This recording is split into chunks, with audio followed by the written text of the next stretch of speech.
This course will explain in detail the tool. Welcome to the course on planning a project. This course will explain in detail the tools and techniques used for planning humanitarian and development projects. Hi everyone and welcome back. Estes advice has been critical in helping me design the Delta River project. Now it is time to learn how to plan the project. Before I begin, here is what I learned from designing the project.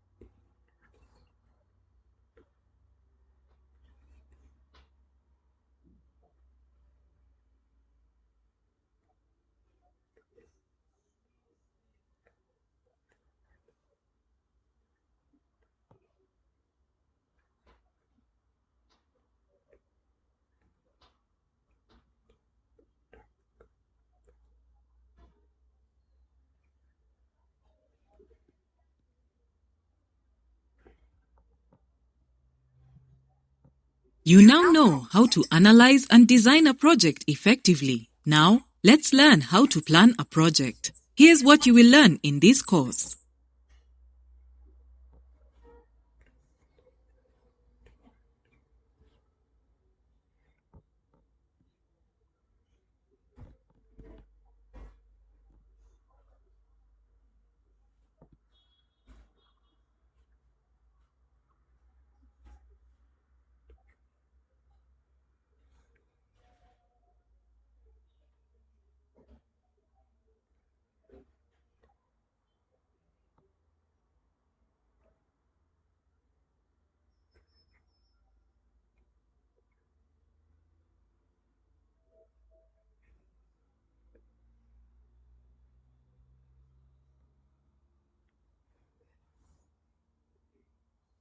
Your advice has been so helpful, Esther. I feel good about my project design and I have the logical framework, so I know the relationship between my outcomes, output and activities. I am ready to start the project work. What are the next steps? I'm glad you have made great progress, but be careful not to fall into the trap of starting work before you have a good plan in place. Creating a good project plan is your next step. Let's get started. For the Delta River project, we have an idea of what activities we want to do, but we need to think in detail about how we are going to do them. That requires turning the design into a plan that outlines steps to implement the project. Yes, and I guess the plan should help the project team implement the work in an effective and efficient manner, right? Yes, that is a great point. In the planning phase, inputs from the design phase will feed into the planning processes and produce the final output, which is the implementation plan. There are more elements required to make this process as effective as possible and ensure that you are still doing the right project interventions in the right way. Today, I will explain the steps and tools in the planning phase. After you master these steps and tools, you will be well prepared to develop a project plan for the Delta River project.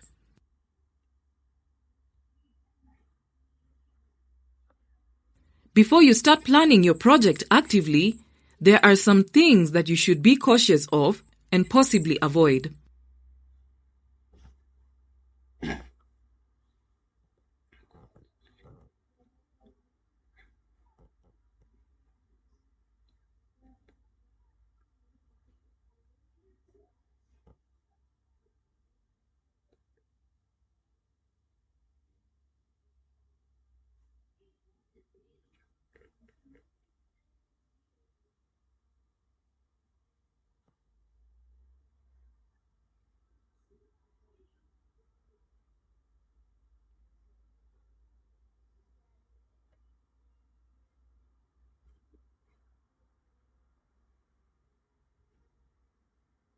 As we discussed before, a key factor for successful projects is participation by stakeholders.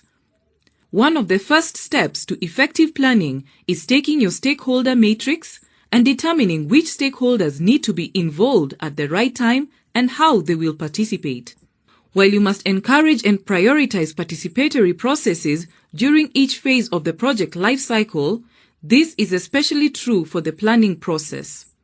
Involving the right stakeholders at the right time will provide you with more accurate estimates of the resources, budget, and time required to complete your activities and achieve your outputs.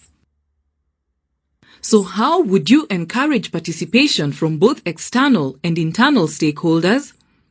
By including all project stakeholders such as supply chain, security, human resources, finance, and meal into the planning process, you are likely to get more realistic and achievable estimates. The experience and knowledge of the stakeholders is a valuable resource. How many times have you experienced delays in projects due to the recruitment of project team members or perhaps the procurement of needed materials? These delays and risks can be reduced if the planning process involves all members of the project team and appropriate stakeholders depending upon their influence on the project and its outcomes.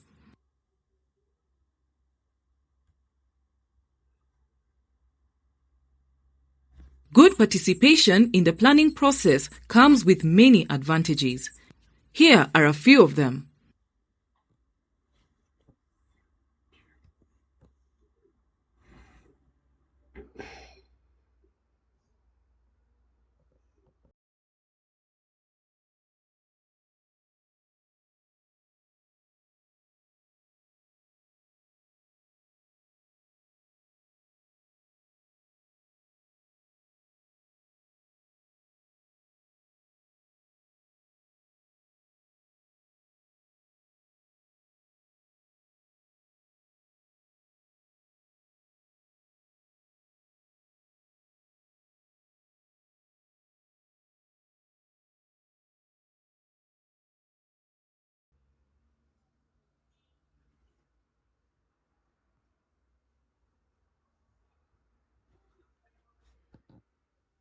My boss is asking me to start the project as soon as possible.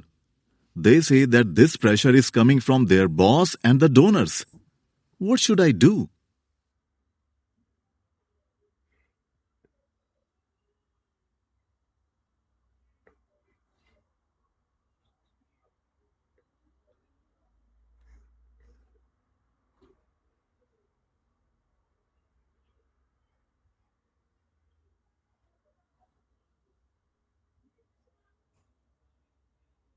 Okay, so I need to prepare a planning workshop before starting the project. But how do I explain this to my boss?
I see how planning participation of the stakeholders is important. By taking care of those requirements, does that mean my project will have a smooth implementation? I wish that were true. However, another key success factor to effective planning is identifying risks that could cause areas in your project to go wrong. It is important to identify and manage risks early. What kind of risks? How can we define if something is a risk? Risk is the potential effect of uncertainty on project activities, outputs, and outcomes. A risk event is something that may happen in the future and could affect the project.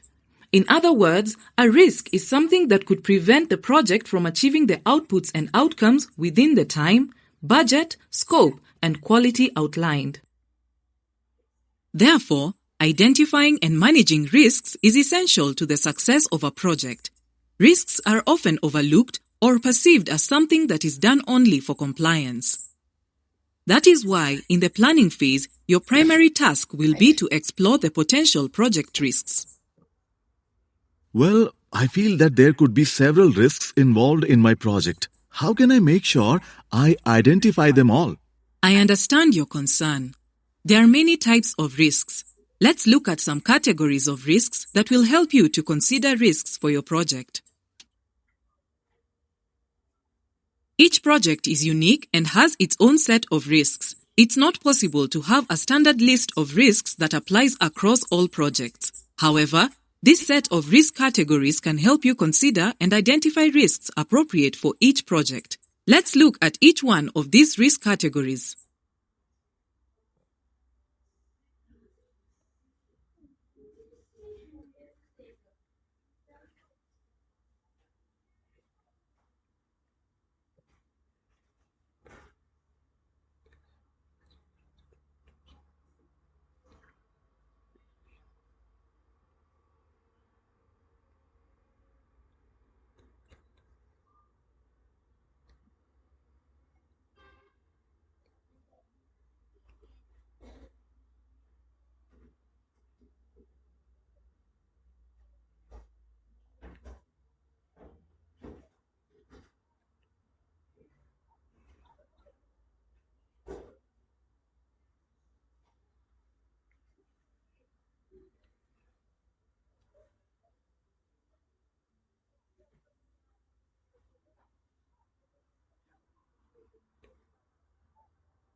I didn't know a project could have so many different types of risks. Indeed, and these could be over and above the initial project risks that we identify and categorize during the design phase. That's why, before implementing a project, you should focus on assessing the risks and developing response strategies. Assessing risks and developing response strategies in the planning phase allows us to turn the strategies into concrete activities and tasks. We may even be able to modify activities to accommodate the response strategies. That's true. So, how do we mitigate the risks? We mitigate the risks by making sure that we take time to assess and understand them and consider what actions we can take to either reduce the probability and/or their impact. This is a helpful framework to remember the risk management process. As we've discussed, thorough risk management starts with identifying the risks, grouping them into categories, then assessing impact and probability in order to determine strategies to respond to the risks. The last step is to monitor and control the risks. I'd like to explain more about this process. But first, try identifying risks for the Delta River project and consider how it could impact the triple constraint triangle.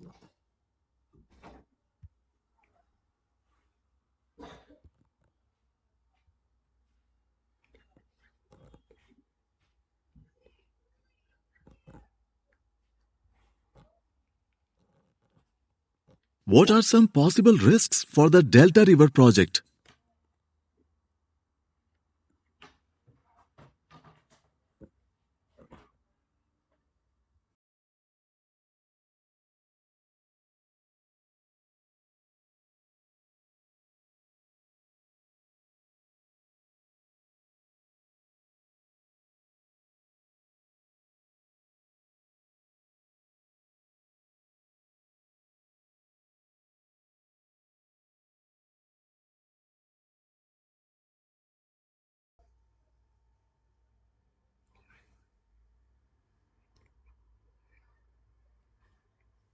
Now that I have a list of possible risks, how do they impact the triple constraint triangle?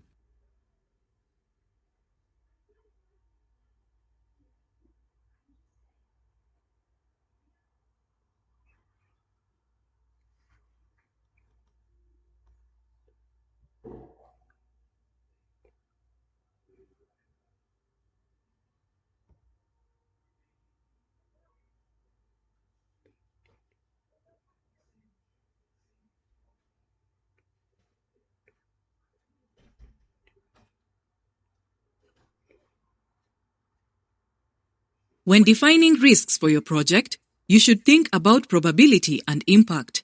Risks can be gauged as per the probability of uncertain future events. In other words, what are the chances of the risk becoming a reality?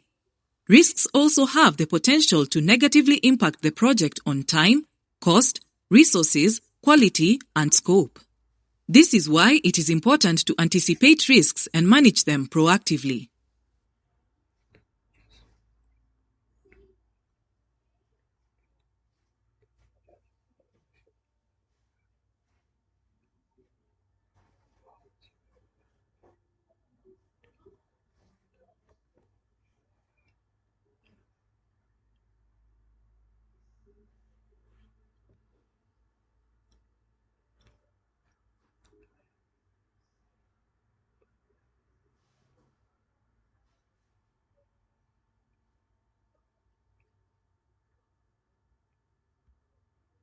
Now, let's talk about how to create risk response strategies.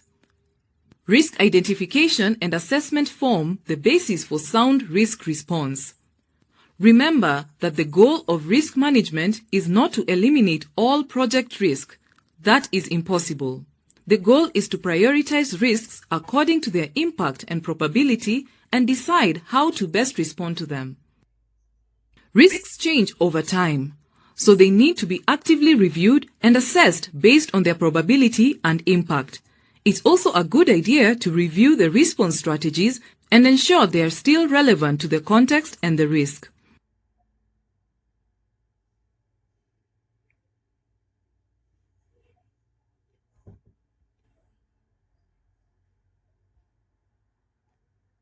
When managing risk, response strategies should include some of these options or a combination of them.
We have discussed a lot about risks, but how do I factor them into my project?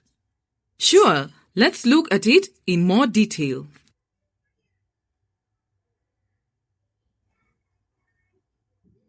We know what the risks are and have an idea of what we want to do about them. We need to bring this together to remember, track, and monitor it.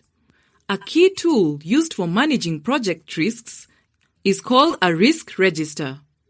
A risk register documents detailed information on identified project risks, the magnitude of the risk's probability and impact, the proposed risk response strategy, and the response owner for each risk. Risk response owners are the focal points for coordinating or acting on a risk that becomes an issue. The risk register can also include information about the cost and schedule impact of the project risks.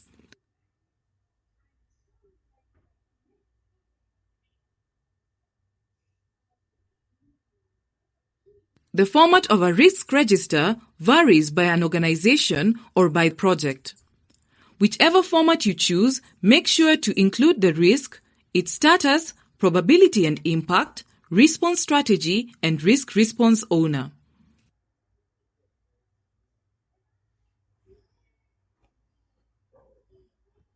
Also, remember to start this process as early as possible so that you can incorporate the risk management activities into your project plan. Let me show you an example so you see what the risk register would look like for your project.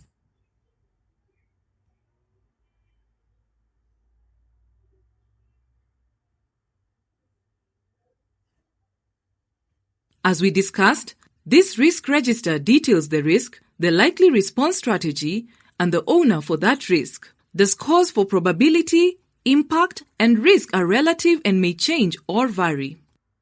It is important to discuss the probability of the risk and then decide how likely or not it is. It will allow you to quantify it in the risk register. The same is true for impact, and then the risk score is a simple multiplication of both. Please note that there are many different formats of a risk register, and it really doesn't matter which one is chosen as long as it is clear to the team and is actually being used.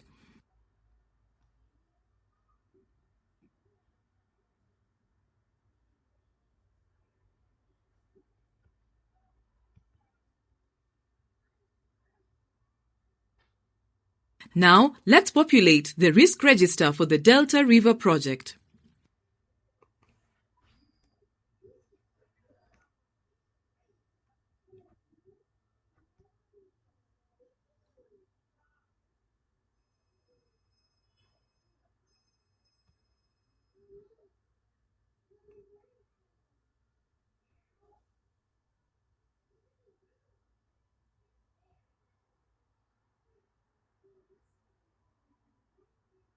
So, Adesh, in which project would you use the risk register? All of them, I guess. While we do use the risk register in all projects, we might use a simpler format for the very simple projects and might need a more complex format for larger and more complex projects. You can download the risk register template from the Resources tab to use it for your projects.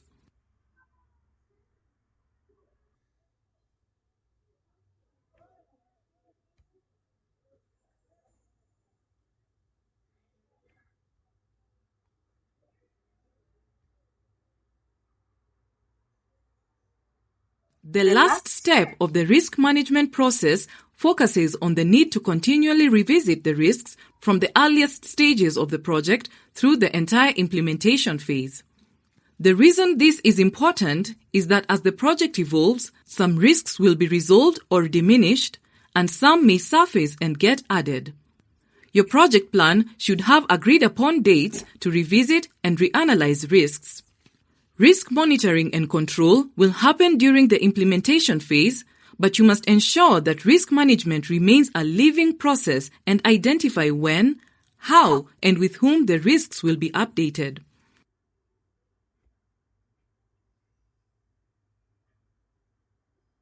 Risk management is a very detailed process. I see a lot of stakeholders involved in this process. So, what exactly is my role in this? As the project manager, you need to make sure that the risks are being managed and tools are being used effectively. Keep in mind that the person responding to the risk will not always be the project manager. Team members and stakeholders will need to respond to the risks based on their area of expertise, knowledge, and ability to advise on the risk and to act on the response. For example, the logistics officer should respond to the risk related to getting the supplies for building the latrines.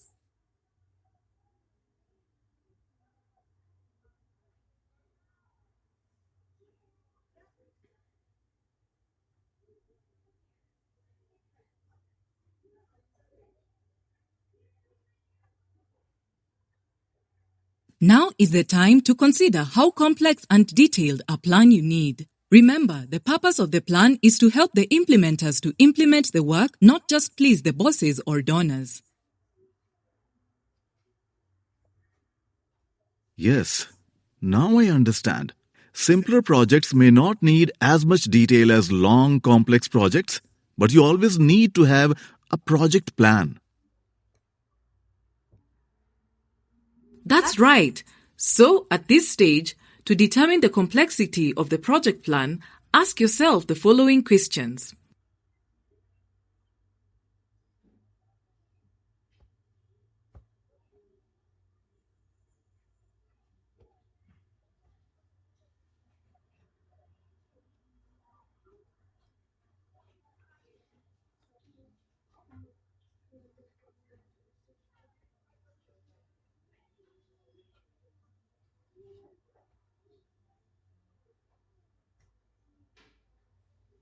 As you create the project plan, you need to keep some things in mind.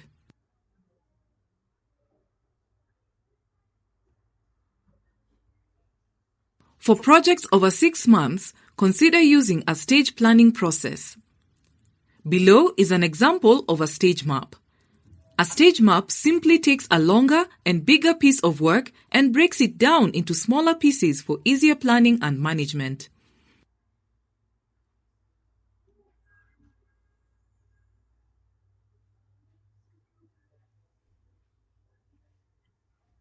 Do you know which tools you will use to manage the project?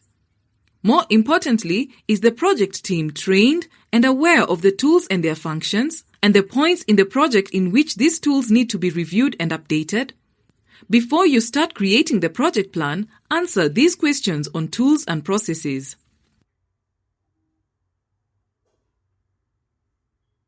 Cross-cutting components are important to include in the design and planning of the project.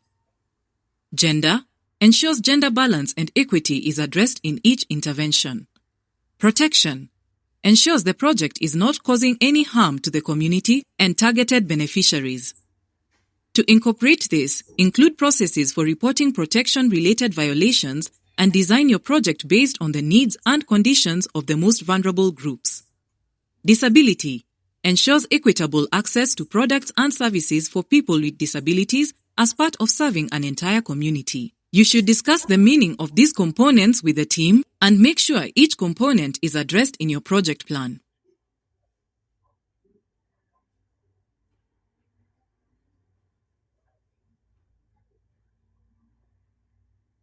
How will the Delta River project address each cross-cutting component in the project plan?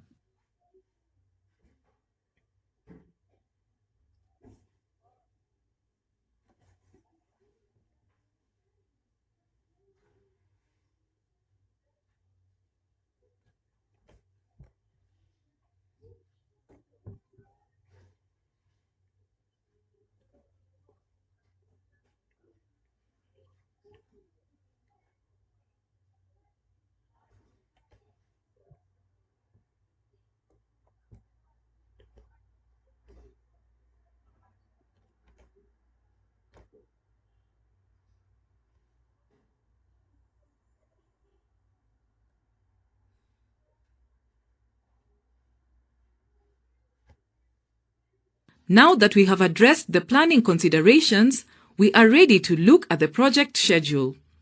There is a 5-step process that helps plan the schedule in a structured way. What does this 5-step process look like? As you can see, each step in the schedule planning process builds upon the previous step. That's why it is important to be as thorough and as detailed as possible, starting from the first step in order to create an accurate project plan. You can download this 5-step process for schedule planning from the Resources tab. As the project team and stakeholders complete the schedule planning steps, they should keep the triple constraint triangle in mind. Do you remember what the triple constraint triangle does? The triangle represents dependencies between the project scope, schedule, and cost. Very good. For example, in step 1 of schedule planning called activity definition, we are clarifying the scope by breaking down the activities into direct and indirect work.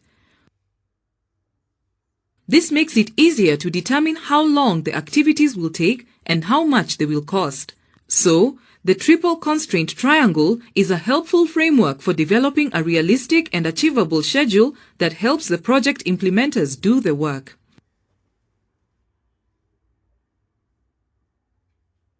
So, Esther, now that we know what might go wrong and what the planning framework is going to be, I think the next step is to have a clear understanding of the scope. Is that right? Correct. Let's discuss some key points on scope, then dive into the 5-step schedule planning process. What do you understand about scope? I guess that scope is simply the work we are going to do to achieve all of the project objectives. It would include both the direct and indirect work of the project. Is that right? Absolutely right. But what do you mean by the term indirect work? My understanding is that indirect work means all the support activities such as procurement, reporting, recruitment, finance, meal, and so on. Is this correct? Right. Indirect work is important to include and can often be left out of the plan. Now, let's walk through each step of the schedule planning process and discuss it in more detail. Our logical framework already gives us a good handle on the direct work of the project. But should it be more detailed and thorough? It should be, and that's why the first step in schedule planning is to define the project scope using the Work Breakdown Structure or WBS. This is the main tool you will use to define the project scope. The WBS helps arrange the project scope in an outline or hierarchy of work packages. Using the WBS, your team can develop an activity list that records all the direct and indirect activities within the project scope. Remember to refer to the logical framework when building the activity list. Here is a partially built WBS for the Delta River project. A comprehensive WBS would include even more details. There are several different kinds of activities that need to be completed within each work package. For example, to build the latrine structure, the materials need to be procured and engineers need to design the specifications. The project manager may have an idea of what is required to complete these tasks, but the scope of work will be substantially more comprehensive and accurate if the engineers and supply chain team are involved in the process.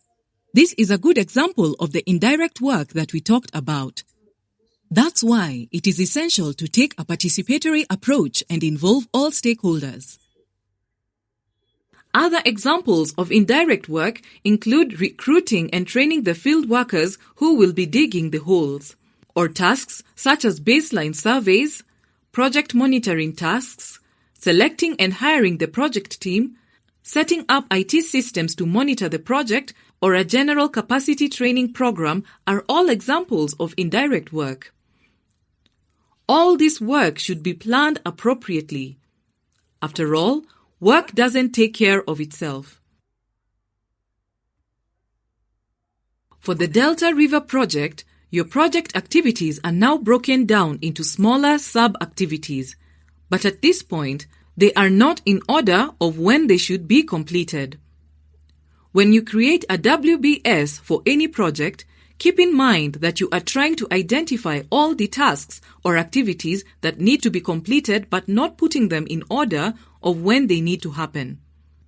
Putting them in order or sequence will come later in the schedule planning process. There are two ways to construct a WBS. It can be in an indented format or a graphic format. You can use an indented format, which is common when you use project management software. This is essentially a list that is broken into all of the different components or sub-components.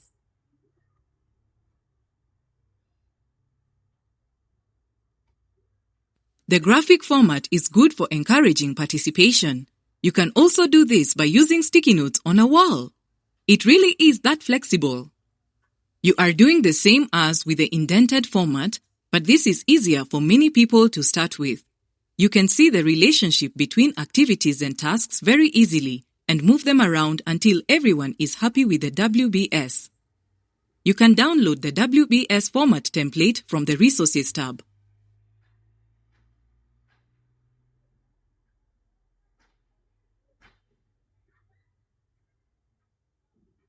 Adesh, did you notice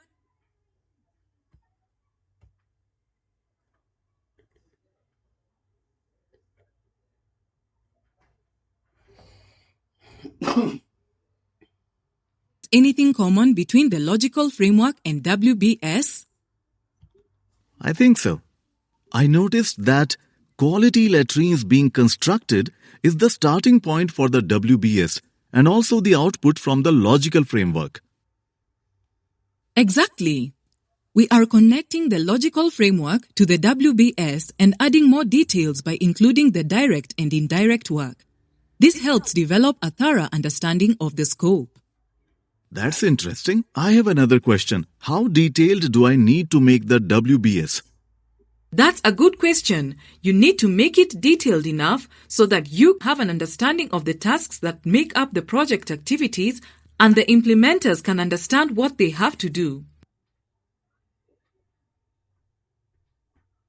I need to start identifying indirect and direct work as part of my work breakdown structure. I may need some help.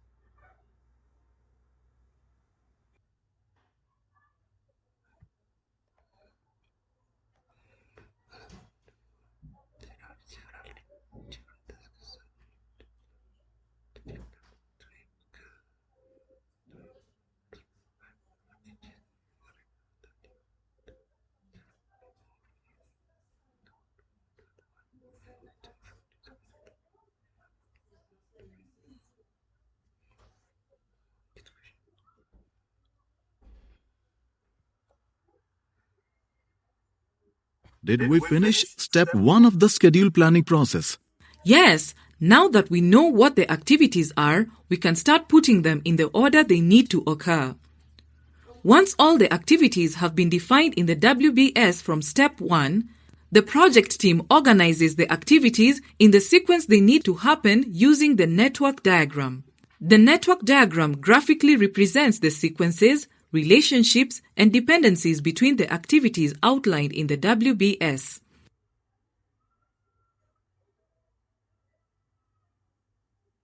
Each of the boxes in the network diagram identifies an activity in the project scope.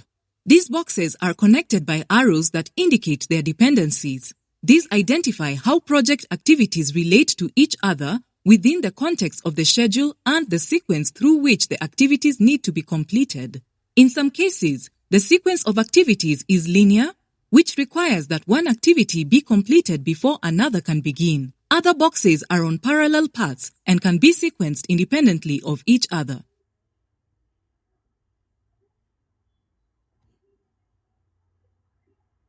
What can we interpret from this network diagram? What kind of dependencies are there? Here, we can say that the project team must wait for the specifications before starting procurements and training. The project team does not need to await completion of the materials procurement before recruiting and training the field workers. These activities can be executed simultaneously. The project team must wait for the latrine cup to be built before it can be installed. Developing a network diagram in a participatory way forces the team to develop a shared understanding about how the implementation is going to happen. Which activities will come first?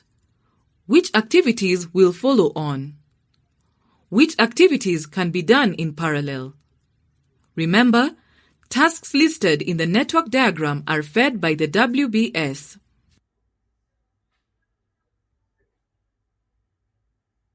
What could be the correct sequence of the activities for recruiting community advocates?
What could be the correct sequence of the activities for developing training materials?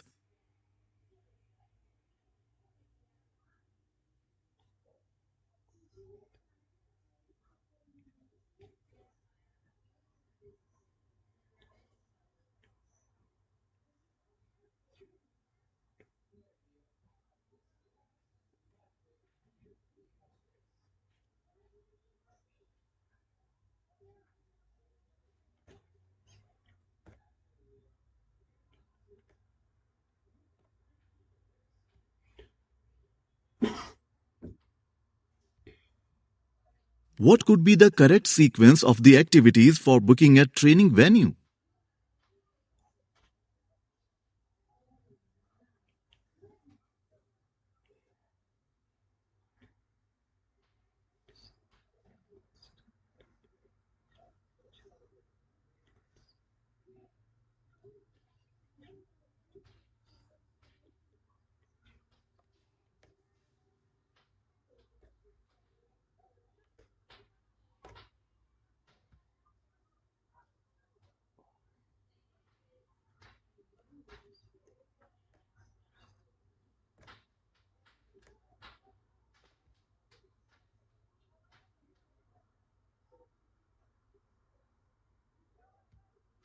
Let's move on to step 3 of the schedule planning process. After the sequence of activities is identified, it is tempting to move straight to estimating how long activities will take to complete. But before you do that, you need to estimate the resources needed to complete the work. There is a strong relationship between resource and time estimation. Resources are one of the central factors influencing the project duration estimates. So, resourcing needs to be done before duration estimates are made. Everyone knows that it will take one person longer to dig a hole than it will take a team of 5 people to dig a hole, as long as you have enough equipment for the 5 people. Furthermore, duration estimates will vary considerably depending on whether the excavation team plans to use a single shovel or a pneumatic drill to make the hole. Therefore, when determining the resources required for the successful implementation of a project, be mindful of the level of effort for each team member. For local partners and community-based organizations, this could be more challenging because you will likely have team members working on multiple projects. Estimating the level of effort, LOE, required for each project and reflecting that in your resources planning is very important, especially in the budget.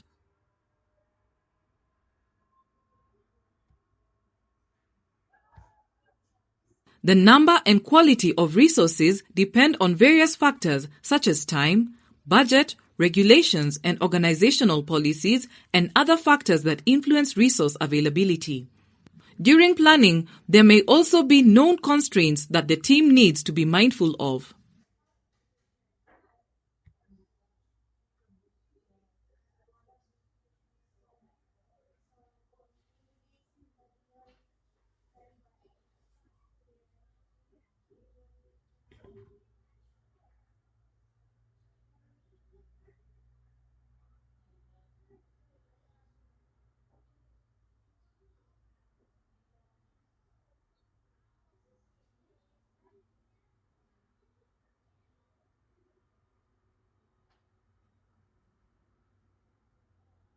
Now, we have a better idea of how long things are going to take.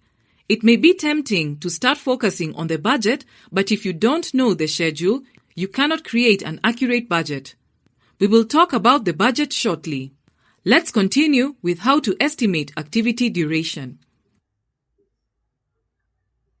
The work breakdown structure has shown us what the activities are. The network diagram has shown us the sequence of all activities, and considering resource constraints has allowed us to think about how long each activity will take. Now, we can work out how long the entire project is going to take. Once resource estimates are complete, you should revisit the network diagram and add duration estimates to all the activities. Let's go on to consider time, which, as you remember, is part of the triple constraint.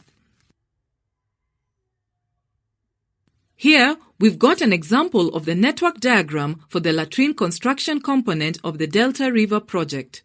We've added the number of working days for each task by thinking about the resource constraints and their impact on the time needed to complete each task. You can download the network diagram template from the Resources tab. The critical path allows us to work out the fastest possible time frame for the project. The network diagram shows us what activities can be done in parallel and what need to be done in sequence. We add in the number of working days for each task, and to calculate the critical path, we need to add these up. However, if activities are being done in parallel, we simply need to include the number of days for the longest activity. After all, these activities are being done at the same time. The longest route through the project activities corresponds with the fastest possible timeline for the project. This is our critical path. Now I understand that the critical path is helping me develop a solid understanding of both scope and time. The tasks in the critical path came from the WBS originally, and I now know the fastest possible time for the project. And we have started to consider cost as well. After all, one of the constraints we considered when working out how long the tasks were going to take was human resource constraints. What would be the critical path for my project?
So far, we have completed the first 4 steps of the schedule planning process, and we are ready to develop a realistic and accurate schedule.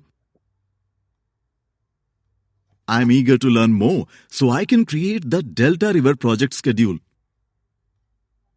That's good. Schedule development is the last step in the planning process.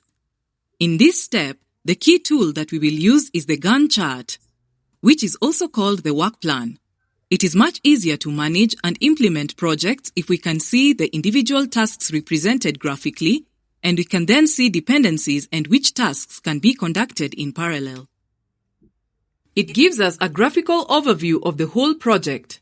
A Gantt chart uses bars to graphically represent the schedule of project activities, including their start date, end date, and their expected durations.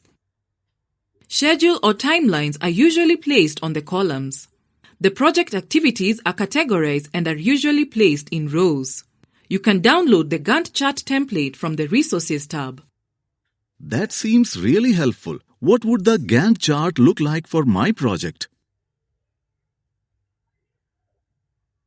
This is what a partial Gantt chart should look like for the Delta River project.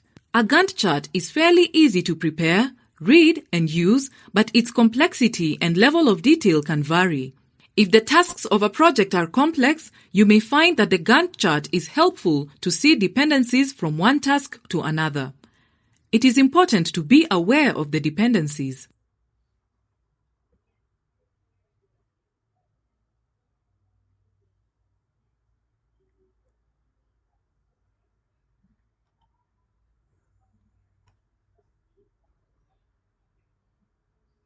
Is it possible that there is already a Gantt chart in the proposal given to a funder or a donor? What should I do in that case? That may be possible. It is not uncommon because proposals have a section called Implementation Plan. Some proposal formats even require you to include a Gantt chart. Gantt charts, which are done as part of a proposal, are rarely accurate, comprehensive, or detailed, usually due to a lack of time and information. To give one example, proposals rarely include any detail about the indirect work of the project since it's not required. Therefore, any Gantt chart prepared during the proposal is also likely to exclude indirect work. This may be fine for the proposal, but it is definitely not fine for project implementation. So, I very strongly recommend that you still go through the planning processes to develop your understanding of what the real situation is. There could be a difference between your plan and the plan reflected in the proposal Gantt chart. Sometimes you find that there have been considerable changes in the context between writing a proposal and starting the work. Therefore, it is dangerous to rely on proposal documents for planning purposes. You may also find discrepancies between the proposal and your plan. In such a case, you need to talk to your supervisor and decide on how best to approach donors and other stakeholders to ensure that you have a shared understanding of the triple constraint and agree on any changes. We have done some thinking about costs as part of our considerations on the resource constraints, but now that you know the schedule, you can work out a detailed budget. You couldn't really do it accurately before this point. Okay, I feel good about the schedule. What do I do next? We have looked at scope and time. Now let's look at cost and develop an activity-based budget. I thought the budget was the responsibility of the finance team. Although finance may help and even produce a budget document, it is the project manager's responsibility to take ownership of the budget and the budget development process. Estimates are normally developed through a combination of two techniques.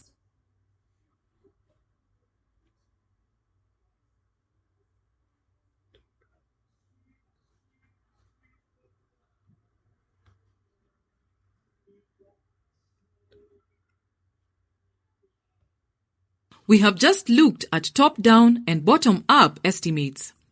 Top-down estimates are quick, but they are probably not very accurate. However, if we want to manage the project well, we need a detailed and accurate budget. The way to do this is to develop an activity-based budget. This shows us how much each activity will cost.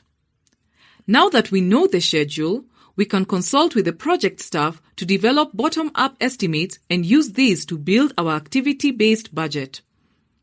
Activity-based budgeting also offers more opportunities to involve other teams such as HR, finance, and supply chain for making the budget more accurate. There are quite a few activity-based budget formats that include details such as account codes, donor codes, and unit costs, They all have two similar requirements. You should develop a complete list of activities during scope planning, and you should work out what will be needed to achieve each activity and estimate how much each will cost.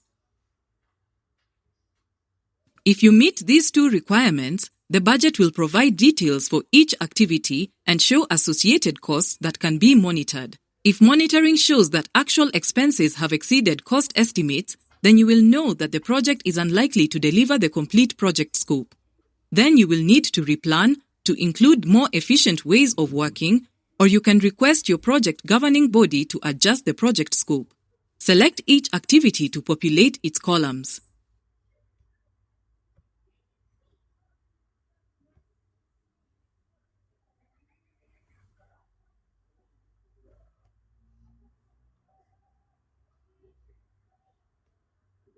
You can download the budget template from the Resources tab.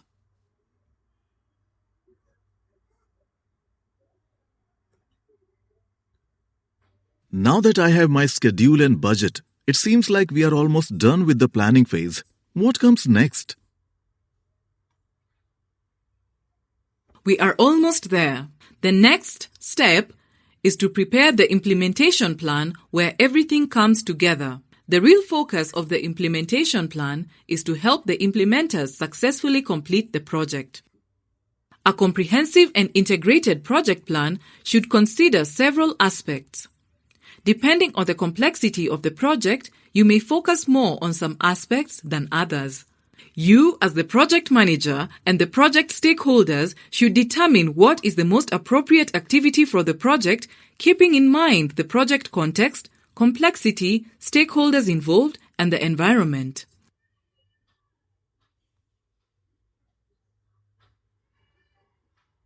Remember, throughout your project, the implementation plan will always be a living document, not one that is static and unchangeable.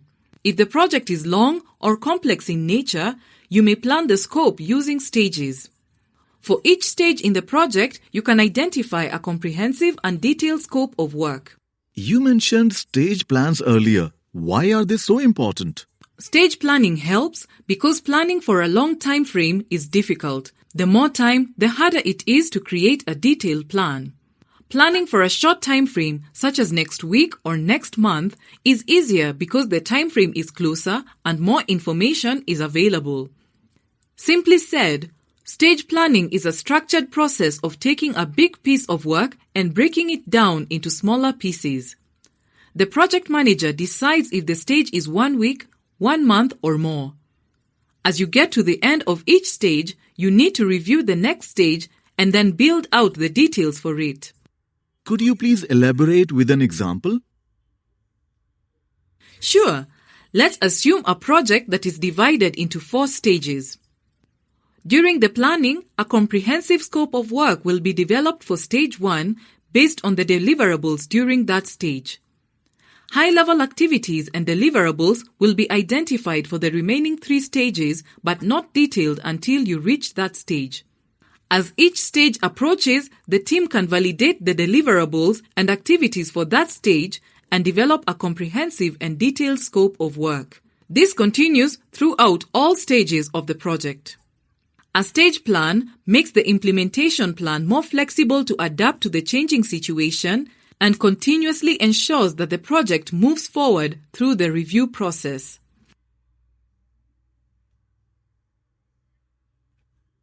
The length of a stage can be flexible. At the beginning of a large emergency, it can be difficult to plan any detail for more than a couple of days, so a stage might be very short. As the situation stabilizes, the length of the stage can be increased. The stages can even be set based on the organization's reporting frequency. So, once we know what the stages are and their duration, and because we know what the planning framework is, it becomes easier to develop the implementation plan.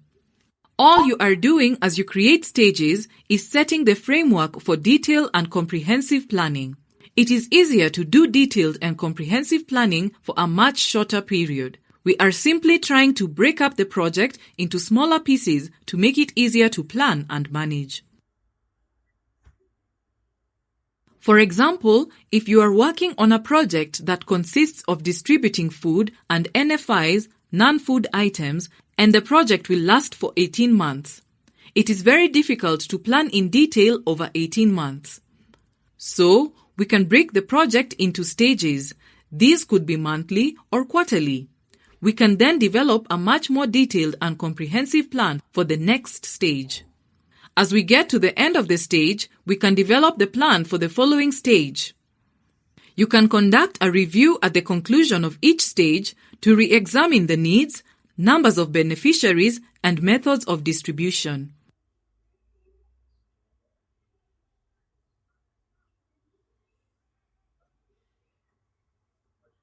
Your input on the process, tools, and important practices when planning a project has been very helpful.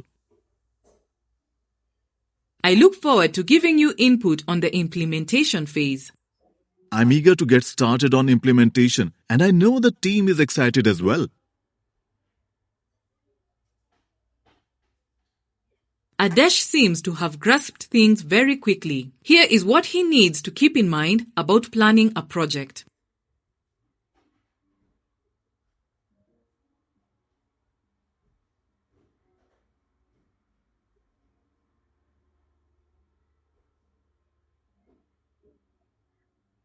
The tool templates we discussed in this course and the video links on how to use these tools are available in the resources section.